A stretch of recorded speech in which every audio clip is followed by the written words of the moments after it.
All right, it's time to talk UFC 235. It's co-main event time. We have Tyron Woodley against Kamaru Usman. Check out the odds on this fight. You got Woodley at about -170. Usman comes back as the underdog at about +140. Remember to shop around. Different houses have different odds. Could make the difference of a couple different $100 or so, so be wise. All right, goes in this fight. I'll let you lead off. Who do you like between Usman and Woodley? I like Tyron Woodley, but here's the thing. I don't want to be that person on Monday morning that says they bet against one of the greatest welterweights of all time. Right. Tyron just hasn't really shown very many weaknesses. And Kamaru, maybe if this fight happened a year from now, I would give him more of a chance. I think he's going to put up a good fight. I just don't think it's going to be enough for a guy like Tyron Woodley, who's shown in the past that he knows how to win close fights. He's great with strategy. However, I feel like it's going to be a little bit different. Like, I wouldn't be shocked if Tyron took Kamaru down. I wouldn't be surprised if Kamaru actually stood with Tyron for a little while. I think it's going to be a lot different fight than people are expecting. I think it'll be pretty fun, but I got the champ retaining his title in this one. Okay, well, I think Kamaru Usman is going to be a world champion. Oh, yeah? Except not on Saturday night. Yeah. This guy's a beast, man. Make no mistake. He has definitely turned a corner as a fighter. I think he's even becoming likable, not only to the fans, you know, who have stopped teasing him about 30%. The promotion, you know, I think Dana, you know, he basically told Colby Covington, now you're going to have to wait, because he was impressed by Kamaru Usman's fight versus Rafael dos Anjos.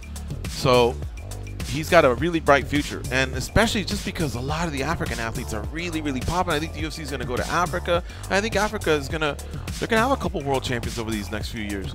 So I expect bright things for Kamaru Usman. But the thing is, he's running into, like you said, one of the all-time greats in the welterweight division. A guy who's still fighting at the highest level. He doesn't look like he's declined in any way. He keeps getting better and better. Just when everybody thought he was becoming too much of a chess player, he had some fights that were more patient fights, slow fights, you know, decisions. Boos were raining throughout the different arenas. All of a sudden he goes out there and starches a young Darren Till.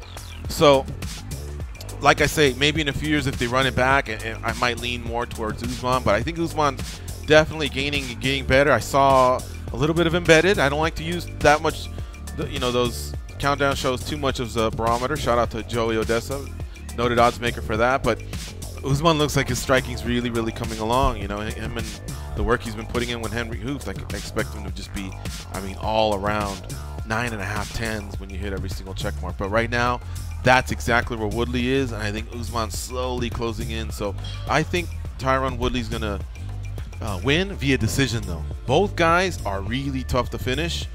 I think if there was a quicker finish, it would be Woodley, because he just snatches you up like a cobra when you least expect it.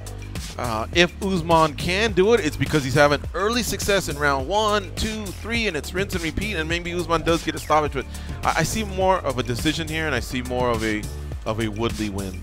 So I'm going to go with Tyron Woodley via decision here, but I think it's going to be a great co-main event, so definitely tune in to UFC 235. Don't complain about the price. This one's worth it, right, Gus? Definitely. It's a slam dunk, man. 17 ranked fighters on this fight card.